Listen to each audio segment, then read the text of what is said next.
Hi friends, Joe கிச்சன்ல இன்னைக்கு பார்க்க போற ரெசிபி கேப்சிகம் எக் மசாலா. இது ரொம்ப வித்தியாசமான சுவையோட டிஃப்ரெண்ட் ஃப்ளேவரோட இருக்கும். இந்த வீடியோவை பாருங்க, கண்டிப்பா உங்களுக்கு பிடிக்கும்னு நினைக்கிறேன். சேனலை இது வரைக்கும் சப்ஸ்கிரைப் பண்ணாதவங்க ப்ளீஸ் சப்ஸ்கிரைப் பண்ணுங்க. மறக்காம பெல் ஐக்கானையும் ப்ரெஸ் பண்ணுங்க. கேப்சிகம் எக் மசாலா பண்ணுறதுக்கு நல்ல பொடியாக நறுக்குன 1 கப் சிவப்பு குடமிளகாய், அப்புறம் ஒரு பெரிய தக்காளி, அதையும் நறுக்கி வச்சுக்கோங்க. இந்த குடமிளகாயும் தக்காளியும் மிக்ஸி ஜாரில் போட்டுட்டு நல்லா நைஸாக அரைச்சி வச்சுக்கோங்க. நல்ல ஒரு சூப்பரான ஒரு கலரில் எப்படி கிடைக்கும். அப்புறம் ஒரு பேனில் 1.5 டேபிள் ஸ்பூன் பட்டர் வேண்டாம் அப்படின்னு சொன்னால் நீங்கள் நார்மல் ஆயில் யூஸ் பண்ணிக்கோங்க. அதுக்கப்புறம் 2 டீஸ்பூன் பூண்டு, நல்ல நறுக்கின பூண்டு.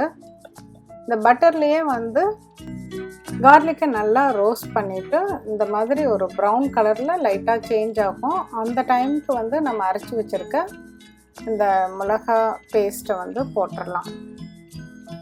அந்த குடமிளகாய், சிவப்பு குடமிளகாய் யூஸ் பண்ணுறப்ப அதோட டேஸ்ட்டும் பச்சை குடமிளகாய் டேஸ்ட்டும் வித்தியாசமாக தான் இருக்கும்.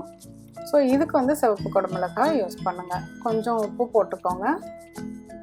அதுக்கப்புறமேலு மிளகாத்தூள், மஞ்சத்தூள், கொஞ்சமாக கரம் மசாலா இதை போட்டுட்டு நல்லா மிக்ஸ் பண்ணி விடுங்க. ஜஸ்ட்டு இந்த தக்காளி, மிளகாய், அப்புறம் மிளகாத்தூள் இதோட பச்சை வாசம் போகிற அளவுக்கு நம்ம குக் பண்ணாவே போதும். இது கூட பொடியாக நறுக்குன்னா 2 டேபிள் ஸ்பூன் பச்சை குடமிளகாய் சேர்த்திட்டு அதுக்கப்புறம் ஒரு 1/4 டம்ளர் தண்ணி ஊற்றிக்கோங்க. ரொம்ப தண்ணி தேவையில்லை, ஏன்னா இது எக்கு மசாலா தான். ஸோ அவ்வளோ தண்ணி தேவையில்லை. இப்போ மூடி வச்சுட்டு லோ ஃப்ளேமில் ஒரு 1.5 நிமிஷம் விட்டுருங்க. அப்புறம் திறந்துட்டு 1 டீஸ்பூன் கசூரி மேத்தி, அதாவது காஞ்ச வெந்தயக்கீரை எல்லாம் இருக்குல்ல, மேத்தி லீவ்ஸ், அது கொஞ்சம் கையில் அப்படி கசக்கி அது போட்டுக்கோங்க. அப்போ தான் அதோட வாசம் நல்லாயிருக்கும். அதுக்கப்புறமேலு கொத்தமல்லி தழை தூவிட்டு நல்லா மிக்ஸ் பண்ணி விட்டுருங்க. இப்போ நான் 5 முட்டை வேக வச்சது பாதியாக அரைஞ்சி வச்சுருக்கேன். இப்போ இதை இந்த மசாலா கூட சேர்த்திடலாம்.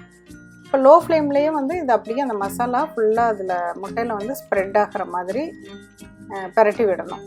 இப்படி முட்டையோடு சேர்த்து பரட்டி விடுறப்ப அந்த மசாலா கொஞ்சம் சுண்டி வரும். சுண்டி நல்ல திக்காக ஒரு பேஸ்ட் மாதிரி அந்த முட்டையில் பூசி நிற்கும். இந்த மாதிரி இருக்கும். இந்த கேப்சிகம் குக் பண்ணுறப்பயே அதோட வாசம் வித்தியாசமாக இருக்கும், ரொம்ப நல்லாயிருக்கும்.